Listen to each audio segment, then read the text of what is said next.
Cristiano Ronaldo की जिंदगी football इतिहास की सबसे बड़ी रोलर कोस्टर है। हार से लेकर अवार्ड तक, यहां तक कि अपनी जिंदगी के सबसे महत्वपूर्ण व्यक्ति को खोने तक।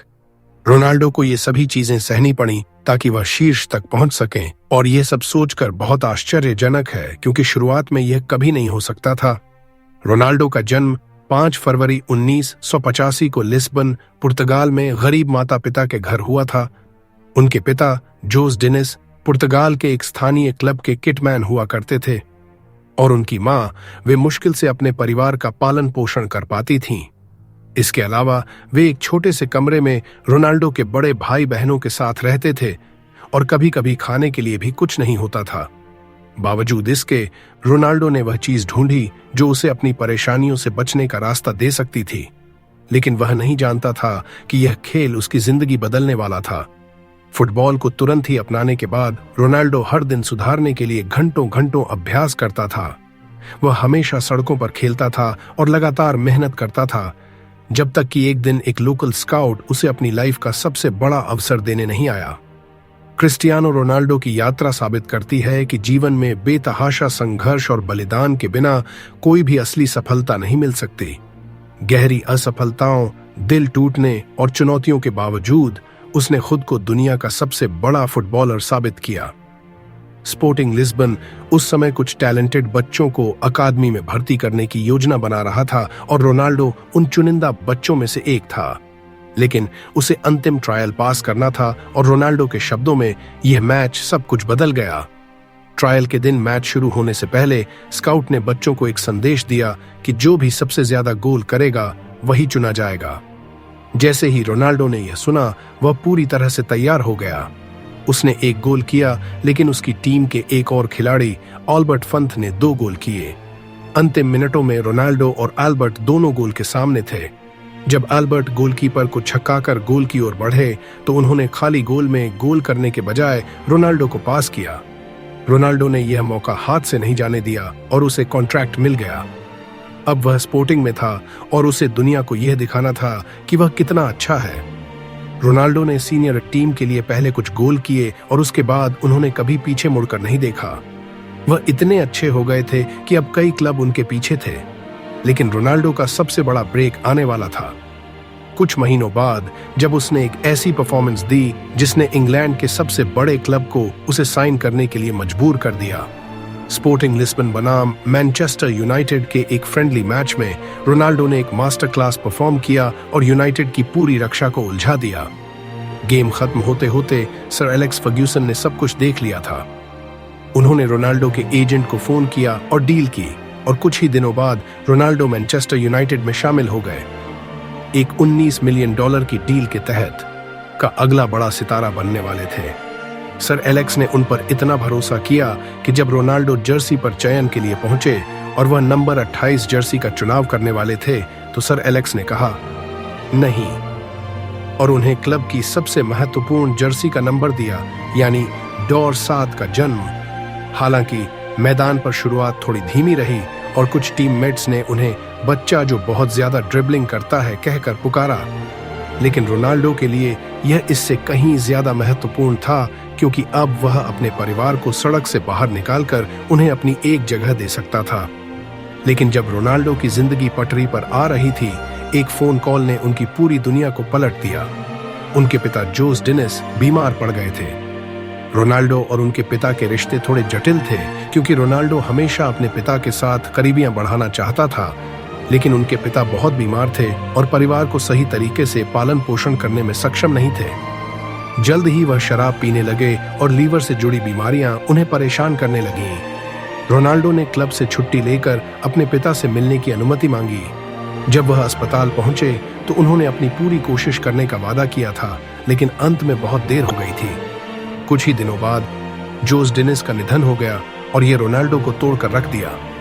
मगर यहीं से रोनाल्डो ने अपनी एलीट मानसिकता को अपनाया क्योंकि अब वह जान गए थे कि उनके पास केवल उनकी मां और बहन भाई थे और यही उनका परिवार था।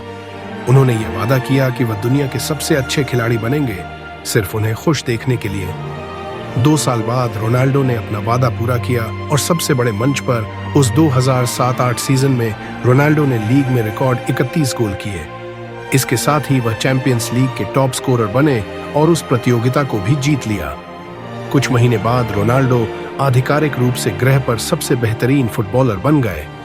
इस समय उन्होंने एक और बड़ी उपलब्धि हासिल की जो उनके परिवार को और गर्वित करने वाली थी। 2004 में रोनाल्डो उस टीम का हिस्सा थे जो घर पर ग्रीस से यूरो हारे थे और उसके बाद उन्होंने राष्ट्रीय टीम के लिए एक नई दिशा अपनाई और 2008 में वह पुर्तगाल के कप्तान बनाए गए। क्लब फुटबॉल में वापसी करते हुए 2009 में चैंपियंस लीग फाइनल में हार के बाद रोनाल्डो ने जाना कि उसे अपने करियर में अद्वितीय अगला बड़ा कदम उठाना है।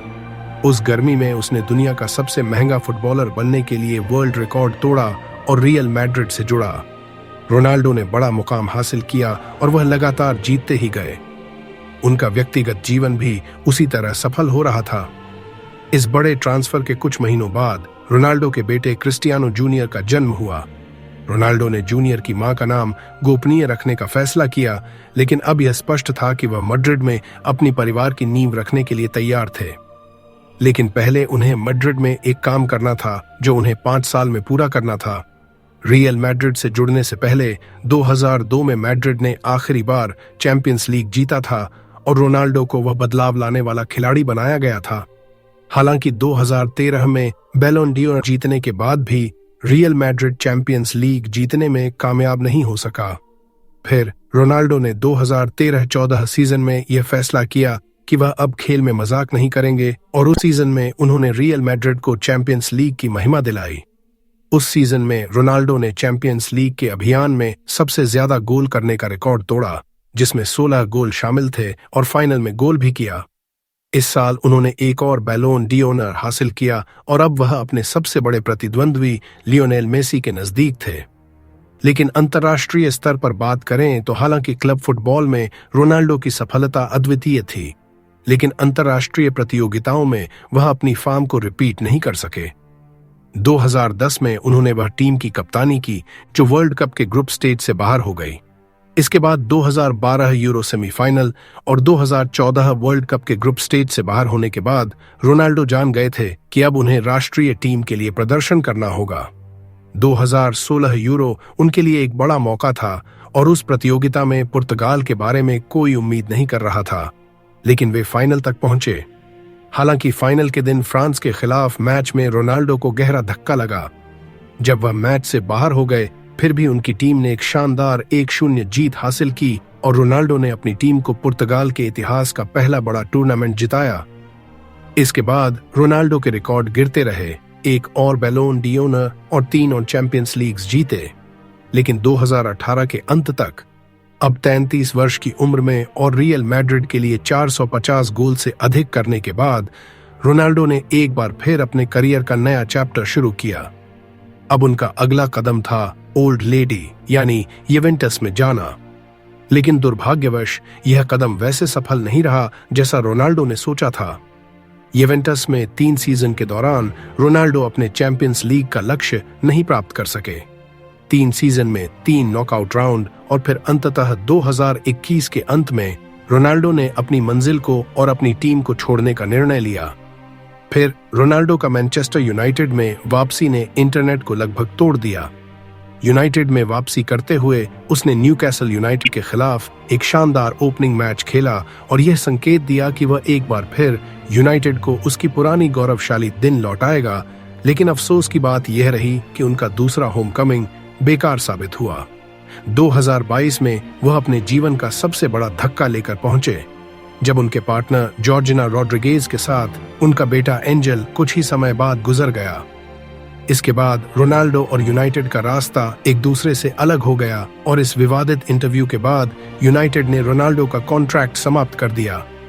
लेकिन रोनाल्डो अब पीछे मुड़कर नहीं देख रहे थे। उनका ध्यान अब अपनी लास्ट डांस पर था। अब 37 की उम्र में रोनाल्डो ने तय किया था कि वह 2022 विश्व कप में अपनी पूरी कोशिश करेंगे। यह उनका आखिरी अवसर हो सकता था, लेकिन अंततः यह सपना पूरा नहीं हो सका और पुर्तगाल को क्वार्टर फाइनल में बाहर कर दिया गया। सकारात्मक पक्ष यह था कि रोनाल्डो ने अपने करियर को क्लब फुटबॉल में वापस लगा दिया और 2023 की शुरुआत में उन्होंने एक और चौंका देने वाला कदम उठाया। अल नासिर के साथ उनका नया करार था जिसमें वे सालाना 200 मिलियन कमा रहे थे। पुर्तगाल की सड़कों से लेकर अपनी खुद की द्वीप खरीदने तक रोनाल्डो ने वह सब कुछ हासिल किया जो उन्होंने सपने में भी नहीं सोचा था, और वह गोल जोन 2 का हिस्सा बने, यानी सच्ची जीतती जीत। अगर हमारी सोच कहीं मैच होती है तो इस वीडियो को लाइक या डिसलाइक कुछ तो जरूर करके जाना। अगर आपको यह वीडियो पसंद आया हो तो चैनल को सब्सक्राइब करें और अपने दोस्तों के साथ शेयर करें।